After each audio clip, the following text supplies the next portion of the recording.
నామినేషన్స్లో commoners అందరూ కూడా భరణి గారిని టార్గెట్ చేశారు అనిపించింది.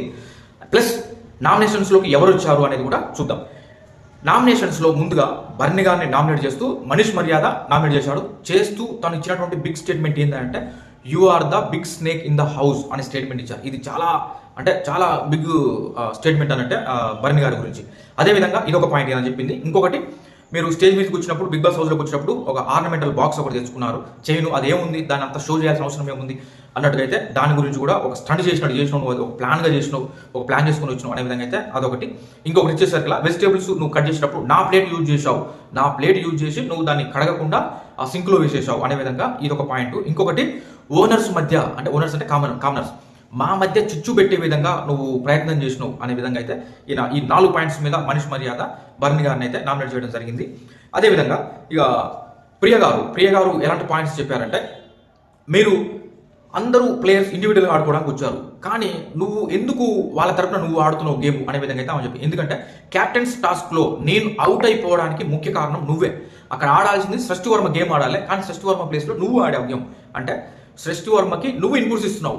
ఎస్, ఆ లెగ్ కాడిది మేకు లాగేసాయి, ఇక్కడ హ్యాండ్ దగ్గరది లాగేసాయి అనేసి నువ్వు ఇన్పుట్స్ ఇచ్చావు. ఆ రకంగా ఆమె యాక్చువల్లీ నా హ్యాండ్ దగ్గర ఉన్నటువంటి మేకు తీసేయాలనుకుంది, నువ్వు లెగ్స్ దగ్గర ఉన్నటువంటి మేకులు తీసేయమని చెప్పినావు, దానివల్లనే నేను అవుట్ అయిపోయా అనే విధంగా అయితే ఆమె నీ గేమ్ నువ్వు ఆడు, అనవసరంగా ఆమె సృష్టి వర్మకు నువ్వెందుకు సపోర్ట్ చేసినావు, ఆమె అడిగితే నువ్వెందుకు సలహాలు ఇచ్చినావు అనే విధంగా అయితే ఆమె అడిగింది కాబట్టి చెప్పిండు, దాంట్లో రాంగ్ ఏముంది అని ఈ పాయింట్స్ కూడా తీసుకురావడం జరిగింది. ఇంకొకటి, కుక్ విషయంలో ప్లస్ ఎగ్ విషయంలో ఈ కామన్గా జరిగాయి. ఆ రకమైనటువంటి నామినేషన్ పాయింట్స్ అయితే ఆమె చెప్పింది. తర్వాతకి హరీష్ గారికి ఇక భరణి గారికి ఎలాంటి ర్యాపో ఉంది బిగ్ బాస్ హౌస్లో అనేది మీరు అందరూ చూస్తూనే ఉన్నారు, అందరికి తెలుసు.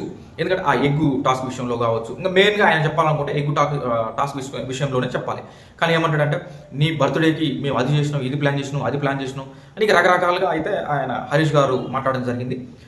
అంటే ఆయన హరీష్ గారి ముఖ్య ఉద్దేశం ఏంటంటే, భరణిని ఎప్పుడైనా సరే డిమోటివేట్ చేసి ఆయన్ని బయటికి పంపితేనే ఈ హౌస్లో నేను టాప్గా, నేనే పెద్దవాడిగా చలామణి కాగలను, నేను ఒక పెత్తనం చలాయించగలను అనేది ఎక్కడో పెట్టేసుకొని కంప్లీట్గా ఆయన భరణి గారికి ఎక్కడ ఏం మిస్టేక్ ఉంటుంది, మనుషులు అనే తర్వాత సహజం ఎక్కడో ఏదో ఒక పొరపాటు అవుతుంది. ఇప్పుడు ఆయన భరణి గారికి కరెక్ట్ అనిపించుండొచ్చు, ఈయనకు కాదనిపించవచ్చు.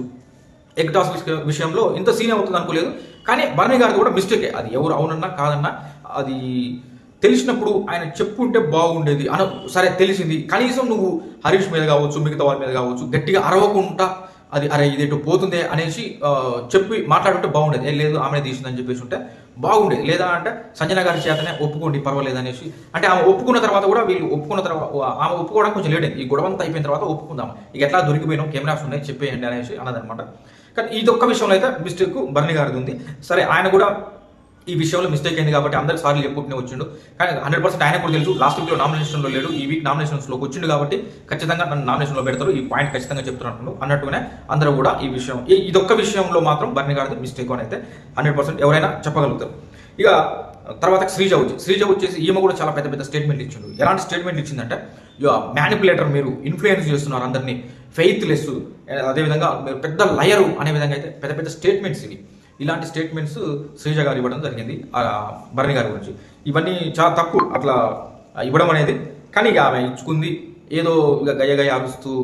అంటే శ్రీజ గేమ్ బాగానే ఆడుతుంది, టాస్కులు బాగానే ఆడుతుంది, ఎంటర్టైన్మెంట్ చేస్తుంది, అన్నీ చేస్తుంది, కానీ ఏదో డిఫరెంట్గా నేను ఏదో చేయాలన్నట్టుగా అతిగా ఎక్కువగా ఆలోచించి దెబ్బ తింటుందేమో అనేసి. ఇంకొకటి విషయం ఏంటంటే, ప్రియతోటి కొంచెం దూరంగా ఉంటే శ్రీజ తను కొంచెం బెటర్గా చేయగలదు అని అనిపిస్తుంది. వాళ్ళ కాంబినేషన్లో వాళ్ళు మాట్లాడుకునే దాంట్లో ఒకరినొకరి మాటల్లో ఎక్కడో పొరపాట్లు జరుగుతున్నాయి, ఇన్ఫ్లుయెన్స్ అయిపోతుంది. ఆ రకంగా అయితే ఈమె శ్రీజ చేయడం జరిగింది నామినేషన్ భరణి గారిని.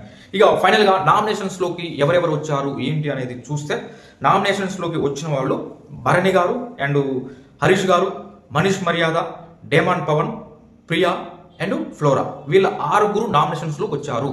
మరి మిగతా వాళ్ళు ఎందుకు రాలేదు అంటే, మిగతా వాళ్ళకి సింగిల్ ఓటు పడ్డ వాళ్ళని కన్సిడర్ చేయలే.